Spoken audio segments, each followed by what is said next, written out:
student. In today's segment, we are going to learn NCERT, Political Science, Class 9, Chapter 2, Constitutional Design. Before going to start this chapter, in the previous segment, in segment 1 and 2, we learned numerous of the things. What is constitution? Why we need a constitution? So far, we have learned about the how in the South Africa earlier it was ruled by the white people and how the on the basis of the racism, on the basis of you can say the color. In the simple terms, if you say in the basis of the color, how they used to discriminate the white people and the and the black people. What the white people thought that the black peoples are uncivilized, they are illiterate, they don't live a manner life. And what the white people thought that they are the civilized, they are the literate, they have the civilized life, and they thought that the European civilization is much far superior, or you can say much far better than the black people. They thought that the Asian countries or the Asian societies and the people who live in the South Africa or in the African continent, they are not that much civilized, they are the uncivilized. So they used to discriminate on the basis of the racism, and they do not allow the Indians or the native South African peoples to the different parts of the thing, just like we talk about the church, if we talk about the temples, if we talk about the schools, if we talk about the swimming pool, the and then any of the public places, or you can say any of the private places, they do not allow. When they have this society where most of the people are, they you can say the society of the white people, they do not allow the black people to come over here and live there. They said that you have to leave far back the society. So these are the certain things which we can say that how on the basis of the racism, or on the basis of the color, they used to discriminate, that we do not allow to live here. So on the now we come to know that how they when they got the independence on 26 April 1994, they drafted the constitution after the long discussion, because the country is huge, they have the diverse population. So after the 2 years, they drafted a constitution, and it is the one of the finest constitution of the world. The later we come to know about why they towards the new constitution, because they want to come with the equality, they want to give each and every person a preference that you can do that and you can do this. That doesn't mean they give the special privileges to the particular person. They want to give the privilege to each and every person. That the word is the equality. Then later on, what they mentioned in their constitution, that whatever the white people did in the past with the black people, they suppress them, they exploit them, and especially on the basis of the racism. So what they thought, that we do not do the discrimination on the basis of that. Whatever the bitterness in our heart, we have to remove it, and we have to live in the equality. We have to live in the peace, and we have to live in the harmony. Then later we come to know that how why there is a need of a constitution. Yes, I explained in the previous two segment that yes, there is a need of a constitution. If there is no constitution, then the people thought that our countries are not having any kind of rule. Whatever the things it used to come in your mind, you can do that thing. You don't think that I'm doing the wrong thing or I'm doing the good thing. You just do it by whatever the things used to come in your heart. So you do that.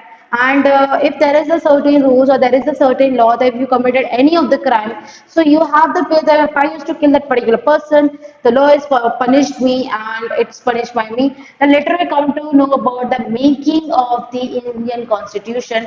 Earlier, before the independence and after the independence, I'm saying, India is divided into different princely and the provisional state. If you recall of class 8 history, you have read about that. The princely state are those state which is headed by which is headed by the king, or which is ruled by the king, and the provincial state are those state which is headed by or the ruled by the British official or the colonial ruler. So in this case, we can say that the which like how the India after the independence, so the British, what they come up with the rule that the princely state want to merge with the India, or they want to merge with the Pakistan, or they want to remain as the independent state. So for the United India, who used to play the important role, that is the Sardar Vallabhbhai Patel. If he is not there, so our country is not going to be united, which we are going to see today. Then later we come to know about that how the Motilal Nehru and the 8 Congress leader, they drafted the constitution. It starts from 1928, and they drafted the constitution for the future India, that is in 1931, that we should come with the basic thing is that the basic human right, that is the equality. Till there we have discussed that in the today's segment what we have to cover, that is the Constitute Assembly, then the guiding values of the Indian Constitution, philosophy, what do you mean by the philosophy, and the dreams and the promises, what the dreams which made by the, you can say, the revolutionaries, the freedom fighter, the leaders, and the, what promises is did by the leaders or the representative which going to be fulfilled for the nation and for the country. So start with the where we have ended this in the previous segment, that as far back as in 1928, Motilal Nehru and eight of the Congress leaders drafted the Constitution of India in 1931. The resolution at the Karachi session of the Indian National Congress dwelled on how the Indian Constitution should be look like. Both this document were committed to the inclusion of the universal adult franchisee, right to the freedom, equality, and to the protecting the rights of the minorities in the Constitution of the independent India. Thus, some basic values were accepted by the older leaders and much before the Constituent Assembly and met with the deliberate on the Constitution. The familiarity with the political institution of the colonial rule also helped to develop an agreement over the institutional design. So the familiar with the political and institutional of the colonial rule also helped to develop an agreement over the institutional design. The British rule had given the voting rights only to a few. Now, which I've already discussed in the previous segment, that the earlier, before the independence, or you can say pre-independence or post-independence, only the few people used to get the right to give the to cast their vote. First, especially the rich and those who are the literate. The later on, the number of the reforms were happened, then they allowed the, all the mans whosoever the status there, whether rich or poor, whether they're literate or not. So they used to give them the chance. Then after the independence, or you can say after the post-independence, then the when the women did the reform, so women also get the chance to give to cast their vote to elect the representative for the betterment of their nation. When the British has introduced very weak, the British rule had given the voting rights only to a few. On the basis of British had introduced very weak legislature, elections were held in 1937 to the provisional legislature. And you're thinking legislature means the where we had the Lok Sabha elections, but that is used to come in the provisional legislature used to come under that before the independence, and the minister for all over the British India. This was not fully democratic government. This is not a fully democratic government because we were ruled by the British or the colonial people. But the experience gained by the India in the working of the legislative institution proved to be very useful for the country in setting up in its own institution and working in them. That is why the Indian Constitution adopted many institutional details and procedures. So it is adopted many institutional details and the procedures from the colonial, like the government of Act 1935. When they made this Act, the 1935, so number of the, you can say, the policies, the provision we have adopted from this Act to in our Indian Constitution. That's why we said that till today, the number of the policies, number of the plans, number of the initiative, we are copying from the Britishers. Years of the thinking and the deliberation and the framework of the Constitution had another benefit. Our leaders gained the confidence to learn from the other countries. They gained the confidence to learn from the other countries, to learn from the other countries, but on our own terms, but their own terms. They didn't take the help of any other country. On their own terms, they learned that what we have to do or what we do not have to do. But on their own way terms, many of the leaders were inspired by the ideas of French Revolution, which I already said that when the French Revolution has started, the number of the countries of the world, they are you can say the fascinated by the how the people of the France have started the nationalism, the liberalism, and they make their constitution and they make the country as the republic. So number of the country were fascinated by the French Revolution. Yes, we want our independent nation, we want our constitution, we want our elected leaders, we want our flag, and we want the utmost important is the freedom. Our leaders gain the confidence to learn from the other countries, but our own terms, which we have discussed that The practice of the parliamentary democracy in Britain and Bill of the Rights of the USA, the socialist revolution in Russia had inspired many Indians to think of shaping a system based on the social and economic equality. Yet they were not simply imitating what others has done. They are not imitating. We are not copying the what they did. We did for our freedom struggles. We adopted our own policy. We make our own policy. We use our own thinking. We used our own skill that we want our freedoms in our own terms. What we want. We didn't copy from any of the country.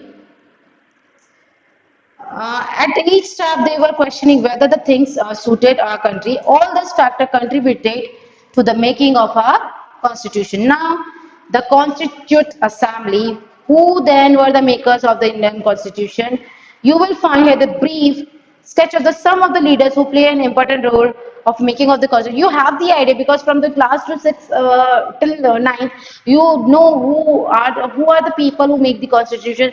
The first president is Dr. Rajendra Prasad, the first prime minister is Jawaharlal Nehru, and the father of the Indian constitution is B.R. Ambedkar. A number of the leaders who participated in the debate, the what kind of rule or what kind of article should be mentioned in our Indian constitution. The drafting of the document called the Constitution was done by an assembly of elected representative called the Constituent Assembly. Here the what is the Constituent Assembly? The elected representative. They used to sit in the Constituent Assembly, by which when we discuss about the what kind of article, what kind of rules we have to mention in the Indian Constitution. Election of the Constituent Assembly were held in July 1946. It was the first meeting was held in December 1946. It was held that soon after the country was divided into the India and Pakistan. Earlier they were thinking about the United India, now, way before you can say pre-independence, but we get the independence on the verge of the partition of this country. That is, one is India and another one is the Pakistan. The Constituent Assembly was also divided into the Constituent Assembly, the India that in the, of the Pakistan, the Constitution that wrote the Indian Constitution had 299 members, which has had more than 300, but later on the people are added over there. But no, there are only 299 members. And the Assembly adopted the Constitution on 26 November 1949, but it came out in the effect 26 January 1950. To mark this day, we celebrate 26 as the Republic Day every day, which I already explained in the first segment of the video that we drafted our constitution on 26 November 1949, but we adopted our constitution on 26 Jan 1950. Then, why should we accept the constitution? Meet with the assembly more than the 50 years ago. So why should we accept the constitution meet with the 50 years? Because we have already noted one reason above. The constitution does not reflect the views of its member alone. Yes, because we collectively take the reviews of the different elected representative where they express their views that what kind of rules and the regulations, or you can say the what kind of the rules they have to mention in the constitution. The constitution does not reflect the views of its member alone. It expresses the broad consensus of its time. Yes, the number of the people used to express their views of the present, what happened in the past, and what will going to happen in the future. On the basis of that, they used to share their ideas. Many countries of the world have had to rewrite their constitution afresh because the basic rules were not to accept to all the major social groups or the political parties. In some other countries, the constitution exists as a mere piece of paper. Now it's a mere piece of paper. No one actually follow it. The experience of our constitution is different. Yes, our experience of the constitution is different. Over the last half century, several groups have questioned same provision of the constitution, but no large social group or the political party has ever questioned the legitimacy of the constitution itself. It is an unusual achievement for any constitution. It's an unusual achievement of any of the constitution. The second reason of accepting the constitution is that the Constitutional Assembly represented the people of India. Yes, if you see the preamble, we the people of India, it's written over there, we the people of India. There was no universal interference at that time. Yes, earlier we are not following this universal interference. So the Constituent Assembly could not have been chosen directly by all the people of India. So which I already said that earlier, the few people given the chance, or you can say the right to give the vote, it was elected mainly by the member of the existing provisional legislature and that were mentioned above. This ensured the fair geographical share of the member from all the regions of the country. The assembly was dominated by the Indian National Congress. The party led the Indians' freedom struggle, but the Congress itself include a variety of political groups and the opinions. The assembly had many members who did not agree with the Congress. There are in the assembly there are the many people who do not agree with the opinion of the Congress. So the party had led the Indian freedom struggle. Now they had led with the Indian freedom struggle, but the Congress itself include a variety of political groups and the opinions. The assembly had many members who did not agree with the Congress. In the social terms too, the assembly represented the member from the different language, group, caste, but the Congress include a variety of political groups and opinions. So the assembly had many members who did not agree with the Congress. In the social terms too, in the assembly represented members from the different language group, caste, classes, religion, occupation. If the constituent assembly was elected by the universal franchise, its compose would not have been very difficult. Finally, the manner in which the constituent assembly worked gives the scarcity of the constitution that the constituent assembly worked in a systematic, open and the constitutional manner. Means what the V.R. Ambedkar had that this constitution used to work how first is open, then the concessional manner. First, some of the basic principles we decide and have agreed upon. The drafting committee, which was chaired by the Dr. B.R. Ambedkar, prepared a draft constitution for the discussion. He made this some first what he used to do. He take the book or you can say the constitution of different country and you used to read aloud that this is the article which they mentioned over here. Then after that the people or you can say the elected representative they used to give their different views that like yes we want we have to like do the certain changes in this article and then we have to mention it in our constitution. So several rounds of thought discussion took place on draft the constitution clause by clause. Clause by clause means like clause by clause what the things we have to mention. More than 2,000 amendments were considered. More than 2,000. These members were deliberating for 114 days spread over 3 years. Like think about it, we are discussing over the 3 years about the constitution that how we have to draft our constitution and more than not a more than you the 299 people used to discuss over there that this type of things we have to mention in our constitution and this article particular this kind of amendment we have to say so more than 2,000 amendment words were there and it used to took 3 years. Every document presented and every spoken in the Constituent Assembly has been recorded and preserved. These are called the Constituent Assembly debate. Now, this is what I used to explain again and again. In the Constituent Assembly, where the elected representative were there, in the front of the B.R. Ambedkar, the first president, and the Nehruji, they used to discuss that what kind of the article is good for the country in the present and in the future. So this were called the Constituent Assembly debates.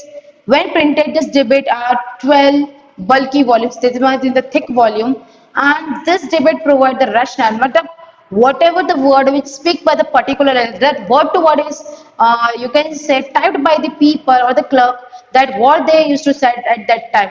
Today we have that you can say that bulky books in the museum that is in the Delhi. If you are like number of the researchers go over there and they used to reach over there what the people used to talk about this. In the class A during this session also I will tell you if you want if you are interested how a constitution is made. So there is one channel that name is the Rajya Sabha. The Rajya Sabha's channel, it used to come, I think, on Sunday or maybe on daily basis, but especially on Sunday, the half an hour show used to come for the how our constitution is made. Is hosted by the Shwara Bajpayee, she is the actress, and a number of the politicians were there who, like the different heroes who, like played the role of the different politician, and they used to speak what they at that time what they speak, and they used to give their review that what kind of things, what kind of changes we want, and what kind of you can say the article they want to mention over there. So when they printed this debate at the bulky of 12 volumes, this debate provides the rationale behind every provision of the constitution. They are used to interpret the meaning of the constitution. They was what they want to do. They want to interpret the meaning of the constitution. Now the guiding values of the Indian constitution, like what they used to guide you, how they have to follow the constitution rules. So they was over here. In this book, we shall study the exact provision of the constitution on the different subjects. At this stage, let us begin with the understanding of the overall philosophy. Philosophy means a particular subject which where you have the deep knowledge. It's called as the philosophy. If talk about, if I give you the example, someone, the person who is graduated from the economics and he has the deep knowledge of that particular subject of the particular topic, that is called the philosophy. If we talk about economics, they take the subject like the inflation. So particular person did the PhD in the particular subject, so we can say that he has the knowledge of that particular subject. What our constitution is all about, we can do this in two ways. We can understand by reading the views of some of our major leaders on our constitution. So we can understand by reading the views of our leader, that what they tried to set at that time. But it is equally important to read what the constitution say about its own philosophy. Now we have to like what the constitution said about its own philosophy. We have to read that, then we have to understand that this is what the preamble of constitution does. Let us turn to this one by one. What the preamble try to say that the dreams and the promises. Now come over this dream and the promises. Some of you may have noticed a name missing from the sketch of the makers of the constitution. Mahatma Gandhi, he was not a member of Constitutional Assembly. That is true that he was not a member, but he was not a member of Constitution. Yet there are the many members who followed his vision. But whatever the vision is referred by the Gandhiji, the number of the people used to refer that, and he used to explain in front of the assembly that these are the vision of the Gandhiji. They want to mention in the constitution. So yet there were the many members who followed his vision. Year ago, writing in his magazine Young India in 1931, he has spelled out what he wanted the constitution to do. So these are the things which were set by the Gandhiji. What are the things he wants to see in the constitution? That I shall strive of the constitution which will release the India from all the thraldom and the patronage. I mean, whatever the things just did by the Britishers, so they should be healed over the period of time. I shall work for an India in which the poor shall feel that it is their country who's making they have the effective voice. Means now Gandhiji wants to make the country like that. This country is belong to the poor, to each and every person, that they can give their voice in the effective way, or you can say in the other words, in the freedom of speech. As in which there shall be no high class, no low class, there should be no discrimination between the upper class and the lower class, so you can say the high class or the lower class. As India in the which all the communities shall live in the perfect harmony, where all the people used to live in peace and harmony. There can be no room in such an India for curse of untouchability. Yes, he wants to abolish the untouchability from India. And the curse of untouchability, the curse of intoxicate drink means that he doesn't want the people to drink the alcohol, so he want to stop that intoxicate drinks and the drugs. Women will enjoy the same right as men, because earlier before pre-independence and even after the post-independence, number of the rights were that they didn't give to the woman. Only most of the rights were given to the man. And I shall be satisfied with nothing else. So these are the ideas of the Gandhiji. The dream of India that has eliminated the inequality was shared by the Dr. Ambedkar. So like Ambedkar, what he did that he want to remove the inequality from the India, and he want to mention the equality over there. Who played a key role in making of the constitution, but he had a different understanding how inequality could be removed. He often bilaterally criticized the Mahatma Gandhi and his vision. In his concluding speech of Constitutional Assembly, he has stated anxiety very clearly. So, like anxiety means, which I already explained, The anxiety meaning, the dictionary meaning is that the people having the tension for the what is going to be happen in the future. This is the meaning of the anxiety. On the 26th January 1950, we are going to enter in the life of contradiction. In the politics, we have equally, and in the social economic life, we will have inequality. Means, in the constitution, we mention the equality, but there are some equality in the socially, economically, and we find the inequality. If we talk about it in the terms of the status, whether rich or poor, so yes, we find the equality because rich used to hate the poor and poor used to hate the rich people because they thought that they are the selfish. In the politics, we will be recognizing the principle of one man, one vote, and one man, one vote, and one value. So each and every person has given the chance, they can cast their vote, they elect their representative. That doesn't mean the particular person can give more than one vote to the particular man or the particular party. In our social and economic life, we shall, by the reason of our social economic structure, continue to deny the principle of one man, one value. How long shall we continue to live this life for the contradiction? How long shall we continue to deny equality in our social economic? Yes, we have to be give the equality, whether we talk about the socially, whether we talk about the economically. If we continue to deny it for the long, we will do so only by putting our political contempt prevail. So finally, let us to the Jawaharlal giving the famous speech to the Constituent Assembly at the stroke of midnight, August 15, 1947, that we got the independence. So far in this segment, what we have learned that in the Constituent Assembly there were the elected representatives. The numbers are 299. They started the discussion of making of the Constitution from the like since the 1946. It started in the December, and we finally got a Constitution that on 26 November 1949, but finally we adopted a constitution on 26 January 1950. The father of the constitution is the V.R. Ambedkar, in which the number of the leaders were there. They used to debate over that. You can say that the debate over the particular instance, like what they used to do that the B.R. Ambedkar took the any of the countries, you can say the constitution. He read it aloud that this is the particular rule which they have mentioned in the constitution. On the basis of that, all the leaders used to give their own idea that what things is going to be fulfilled or what things is going to be helped to the India in the present as well as the future. So for all this debate that are written over till now in the 12 bulky volume where what the leaders have said till today we have in the museum in the Delhi.